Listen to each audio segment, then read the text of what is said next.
Pronto, pessoal, deixa eu dar continuidade à parte da lei de drogas no procedimento. Ela diz o seguinte: quando eu tenho o recebimento da denúncia ou da queixa, logo depois o agente ele vai ser citado para interrogatório, que é o primeiro ato da instrução probatória. Então, de fato, a questão ela está correta na sua propositura, porque é isso que vai acontecer. Só que aí, pessoal, o que foi que aconteceu? A lei de drogas é uma lei de 2006. Quando chegou em 2008, eu tinha informação de modificação do que a gente chama de artigo 400 do Código de Processo Penal, que passou a prever, por meio da Lei 11.719, acerca da instrução probatória, acerca, mais especificamente, claro, da prova como um todo, prova testemunhal. E aí passou a prever o quê? Ela passou a prever que quando eu tivesse a citação do agente, primeiro eu vou ter a possibilidade de resposta. E na audiência de instrução e julgamento, o primeiro ato não é um interrogatório, mas sim a oitiva do ofendido, se for possível. Depois eu tenho a audiência realizada por meio de inquirição das testemunhas de acusação, depois as testemunhas de defesa. Aí eu vou ter reconhecimento de coisas, pessoas, acariação, demais provas efetivas, para só depois ter o interrogatório do acusado, que é o último ato desta audiência de instrução. Só que aí, pessoal, por muito tempo, tinha a informação de que, apesar do artigo 400 do Código de Processo ter sido modificado, ele não influenciaria na legislação especial, como é o caso da lei de drogas. Por quê? Porque se a legislação especial leva em consideração a legislação especial. Mas o STF não passou a entender mais dessa forma. O STF passou a entender desde 2006, desde 2016, melhor dizendo, que o que é que vai acontecer? Se eu estou diante da lei de drogas, eu vou levar em consideração, ainda que seja na lei de drogas, a informação trazida no artigo 400. Então, o interrogatório do acusado ela passa a ser o último ato, efetivamente, do quê? O último ato da instrução probatória. Então, por isso que eu preciso que vocês tenham cuidado em relação a esta assertiva, porque ela foi modificada em questão de gabarito por entendimento jurisprudencial. Aí a letra A, ela diz assim, ó, o juiz não agiu corretamente, pois o interrogatório do acusado, de acordo com o Código de Processo, é o último ato a ser realizado. De cara, essa seria a nossa resposta com base no quê? Com base na jurisprudência. Eu deixei, inclusive está no seu material, a jurisprudência que diz, ó, o STF, a partir do julgamento do HC 127.900, que foi publicado aí, ó, em 2016, passou a entender que a norma prevista no 400 do CPP deveria irradiar seus efeitos para todo o sistema processual penal, inclusive em relação a procedimentos regidos por lei especiais que estabelecessem disposição em contrário. Ou seja, o interrogatório do réu deve ser o último ato da instrução em todos os processos criminais. O plenário do STF, para evitar, claro, caos jurídicos com eventual reconhecimento de nulidade, realizou o que a gente chama de modulação de efeitos, estabelecendo que tal entendimento vai ter aplicado a partir da publicação daquele julgamento, que foi também em 2016, sendo válidos os interrogatórios até esta data. O que é que o STF ele quis dizer?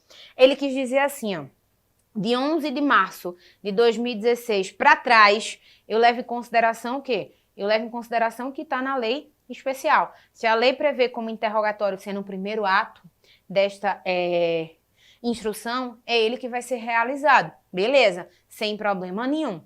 Mas, de 11 de março para frente, aí eu vou levar em consideração o artigo 400 do Código de Processo Penal, passando a prever que o último ato da instrução probatória vai ser o interrogatório.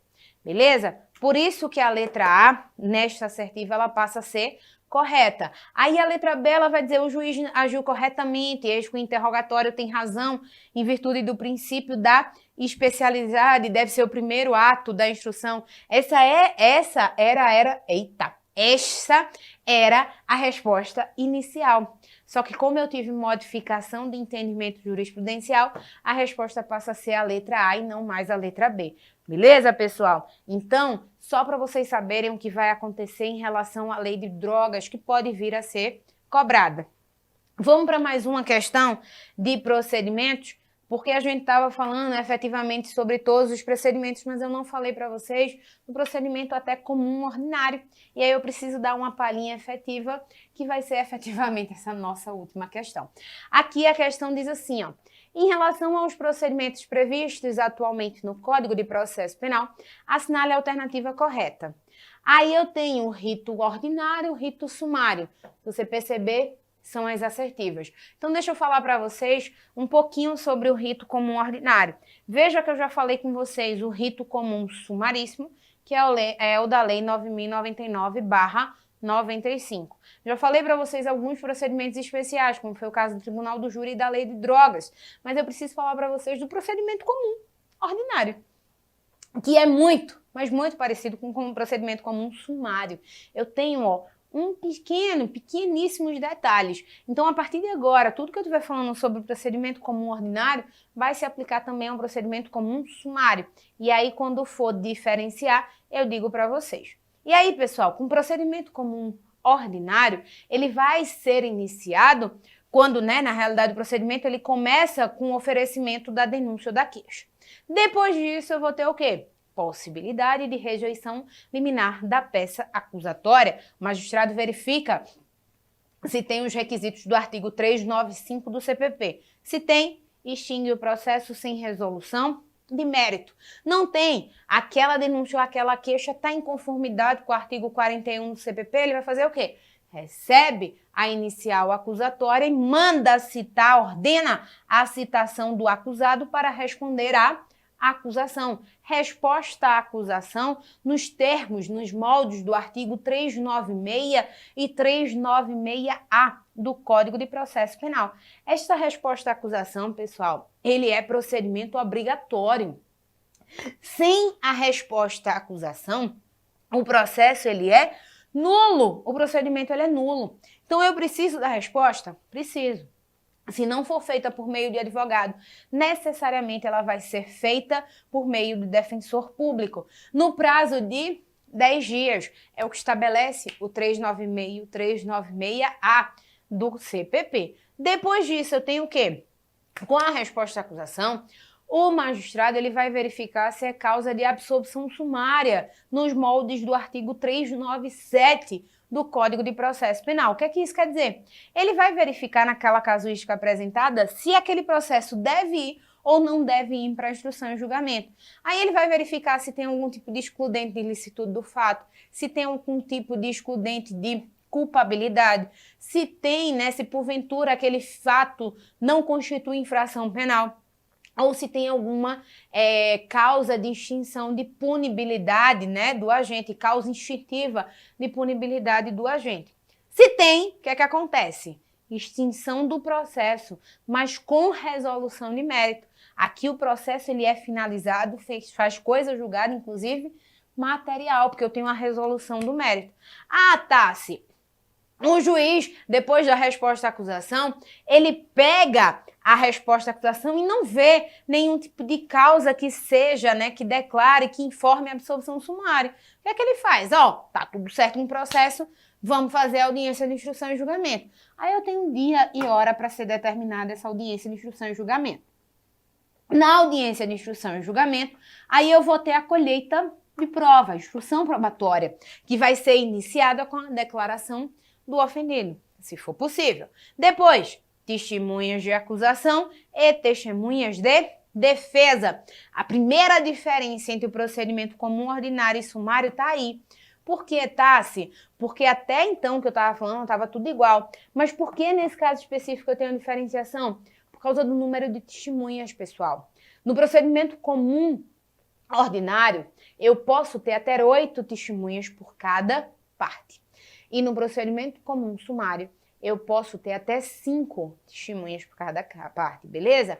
Mas aí eu tenho a testemunha, a oitiva das testemunhas. Primeira acusação, depois defesa, necessariamente nessa ordem, tá? Por quê? Porque é o que estabelece o artigo 400 do Código de Processo Penal. Eventual inversão da ordem pode ser causa de nulidade, mas é nulidade relativa que precisa ser arguída, precisa se ter prejuízo efetivamente ao agente. Depois disso, Tassi, eu tenho o restante da colheita probatória, reconhecimento de coisas e pessoas, acariação, eu posso ter busca e apreensão, e ao final da instrução eu vou ter o quê? Interrogatório do acusado. Interrogatório do acusado, que é o último ato da instrução probatória. Depois disso, pessoal, o que é que eu tenho? Eu tenho a possibilidade de debates orais. Aí a lei vai estabelecer prazo, eu tenho um prazo para debates orais, e se, diante da complexidade, digamos assim, do caso, estes debates orais, eles podem ser convertidos no que a gente chama de memoriais. Perceba que no procedimento comum sumário, eu não tenho possibilidade, na lei, de conversão de debates orais por memoriais, mas a jurisprudência entende que é perfeitamente possível, ainda que se seja no procedimento comum sumário, eu ter essa possibilidade de aplicação dos memoriais. E depois, sentença. Se os debates são orais, a sentença também é oral. Se eu converto esses debates orais para a apresentação de memoriais, eu tenho um prazo sucessivo de 5 dias para apresentação para a defesa, para a acusação e para a defesa, e aí eu vou ter 10 dias para a realização da sentença. Eu não, O magistrado vai ter 10 dias para a prolação da sentença. E com isso, pessoal, perceba que finalizou o procedimento comum ordinário. Quais são as diferenças efetivamente entre procedimento comum ordinário e o sumário? A primeira delas, a gente já tinha falado logo no início, na parte de procedimento, que é o quê? A pena máxima abstratamente prevista. Para ser do procedimento comum ordinário, qual é a pena máxima abstratamente prevista? Igual ou superior a 4 anos. E no procedimento comum sumário, inferior a 4 anos, mas superior a 2 anos. Qual é a segunda diferença entre os procedimentos? O número de testemunhas. E aí eu já falei para vocês, no procedimento comum ordinário são 8 testemunhas por cada parte, e no procedimento comum sumário, aí são 5 testemunhas por cada parte. E aí a outra diferença é a informação trazida na lei sobre quando essa audiência de instrução e julgamento ela deve ser finalizada. A lei traz a informação no sentido de que a audiência no procedimento comum ordinário, ela deve ser finalizada num prazo de até 90 dias. E neste caso, que é procedimento comum sumário, esta finalização deve acontecer 30 dias. Beleza? Tranquilo? Com base nisso, a gente consegue responder a questão. A questão, vou ler de novo para vocês, ela diz assim: em relação aos procedimentos previstos atualmente no Código de Processo Penal, assinale a alternativa correta. Aí a lei, o artigo, quase que não sai, a letra A, Tassiana, nem lei, nem artigo, a letra A, ela diz assim, no rito ordinário, oferecida a denúncia, se o juiz não a rejeitar, recebê-la-á, quase que não sai, recebê-la-á, e designará dia, hora e para a realização do interrogatório, ocasião em que o acusado deverá estar assistido por defensor. Tá falso, pessoal. Por quê? Porque eu não tive modificação no artigo 400. Quando ele tem o recebimento da peça inicial acusatória, eu tenho a citação do acusado para oferecimento da resposta à acusação.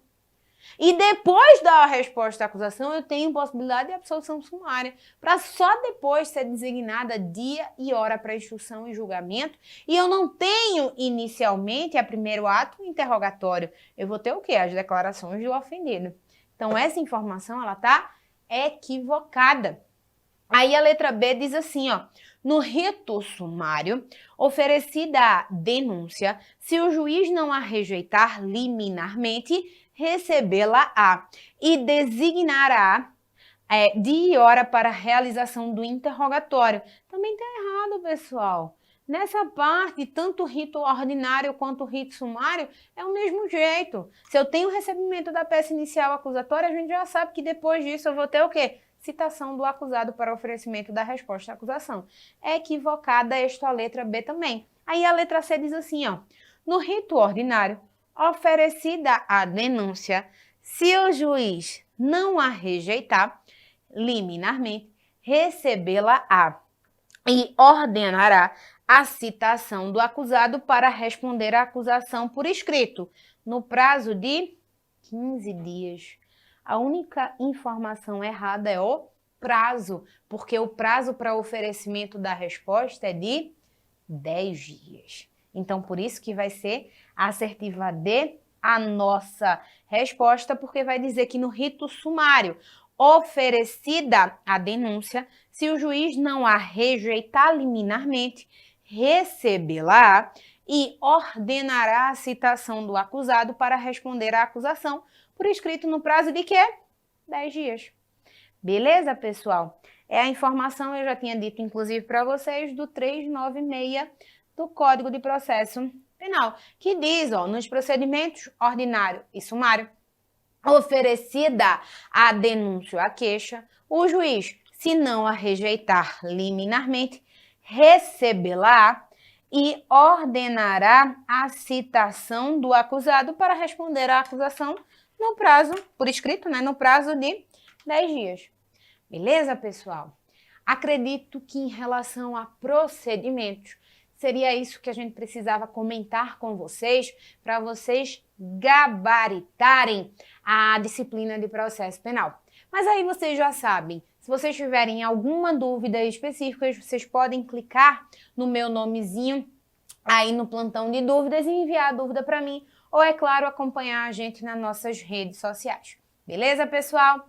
Abraços!